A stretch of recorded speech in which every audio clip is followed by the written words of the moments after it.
आज Doubtnut app download करें। Doubtnut पर अपने सभी गणित, रसायन विज्ञान, भौतिक विज्ञान और जीव विज्ञान के डाउट्स का करो सफाया। बस प्रश्न की फोटो खींचो, एक ही प्रश्न को क्रॉप करो और तुरंत वीडियो सोल्यूशन पाओ।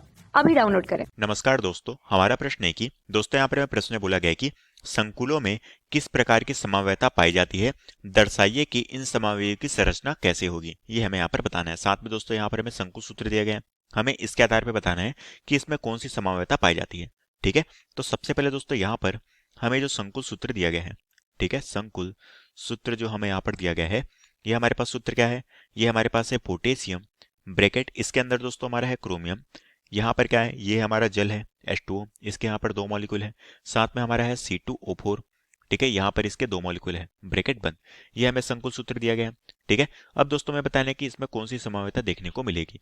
तो दोस्तों हम जानते हैं कि यहाँ पर H2O यहाँ पर उदासीन लिगेंड के तौर पे जुड़ा हुआ है, साथ में C2O4 यहाँ पर भी कितने हैं, इसके दो मॉलिक्यूल लिगेंड के तौर पे जुड़े गए हैं। ठीक है, क्रोमियम दोस्तों यहाँ पर क्या है, केंद्रीय परमाणु के तौर पे उपस्थित है। तो दोस्तों यहाँ पर हमें क्या देखने को मिलती है, यहाँ पर हमें ज्यामितीय समव्ययता देखने को मिलती है। ठीक है, यहाँ पर हमें ज्यामितीय समव्ययता समव्ययता देखने को मिलती है, और इसी ज्यामितीय समव्ययता के दोस्तों हम सिस ट्रांस समव्ययता के तौर पे भी जानते हैं। ठीक है, इसे हम सिस ट्रांस समव्ययता के तौर पे भी जानते हैं। अब दोस्तों हम यहाँ पर इसकी संरचना भी पूछी गई है, तो हम संरचना के आधार पर देखते हैं कि इसकी संरचना किस तरह से बनेगी। तो इसकी दोस्तों दो संरचना होती है, एक होती है सिस वाली और एक होती है ट्रांस वाली। तो सबसे पहले दोस्तों हम सिस की संरचना बनाते हैं। ठीक है, तो दोस्तों यहाँ पर हमारा केंद्रीय परमाणु कौन सा है, वो है क्रोमियम। तो दोस्तों ये बन गया हमारा क्रोमियम। अब इस क्रोमियम के साथ दोस्तों यहाँ पर हमारे क्या है, H2O के दो लिगेंड यहाँ पर जुड़े हुए हैं।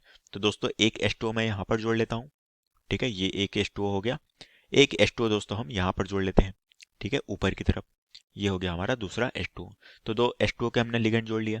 अब दोस्तों क्या है, अब यहाँ पर C2O4 है। ठीक है, तो दोस्तों यहाँ पर अब क्या होगा, ये जो क्रोमियम है, ये जो क्रोमियम है, ये इस तरीके से किससे जुड़ा होगा, ये इस तरीके से यहाँ पर संरचना जो हमें प्राप्त होती है ये इस तरीके से होगी। सबसे पहले मैं संरचना बना लेता हूँ। ठीक है, ये हमारी इस तरह से चतुष्फल की संरचना होगी। ठीक है, ये बन गई हमारी चतुष्फल की संरचना। इस चतुष्फल की संरचना में यहाँ पर क्या जुड़ा होगा, यहाँ पर दोस्तों हमारा OX के तौर पे हम इसे दिखाएंगे। ठीक है, ये हमारा क्या है दोस्तों, यही हमारा C2O4 है। ठीक है, इसी तरह से दोस्तों यहाँ पर क्या होगा, यहाँ पर हमारा दूसरा, इसे हम शॉर्ट में OX के तौर पे दिखाते हैं।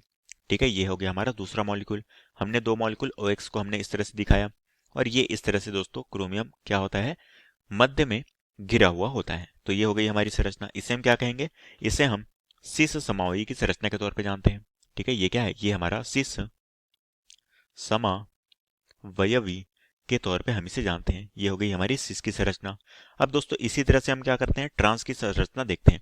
तो ट्रांस की संरचना में हमें क्या अंतर देखने को मिलेगा, यहाँ पर दोस्तों अब क्या होगा, ये जो हमारा OX है ये हमारा विपरीत दिशा में उपस्थित होगा। इसे हम किस तरह से बनाएंगे, ये हम देखते हैं। ठीक है, तो यहाँ पर हमारा जो है क्रोमियम हमने यहाँ पर व्यवस्थित कर लिया। इस क्रोमियम के साथ यहाँ पर ऊपर की तरफ अब हमारा क्या होगा, H2O होगा, नीचे की तरफ हमारा क्या होगा, H2O होगा। ठीक है, अब दोस्तों इसी तरह से बंद संरचना होगी, तो मैं इस तरह से बंद संरचना का निर्माण कर लेता हूं। ये बन गई हमारी बंद संरचना। ठीक है, इस तरीके से। अब दोस्तों यहां पर हमारा क्या है, अब दोस्तों हमारा C2O4 है, इसे हम OX के तौर पे लिख सकते हैं। ठीक है, तो ये हमारा इस तरीके से OX के तौर पे हम इसे इस जगह पर जोड़ेंगे। यहाँ पर भी हमारा OX के तौर पे हम इसे डिनोट कर कर इस जगह पर जोड़ेंगे। तो ये जो हमारी संरचना है ये क्या है दोस्तों, ये हमारी यहाँ पर, इसे हम ट्रांस समव्ययी की संरचना के तौर पे जानते हैं। ठीक है, ये क्या है, ये हमारी ट्रांस समव्ययी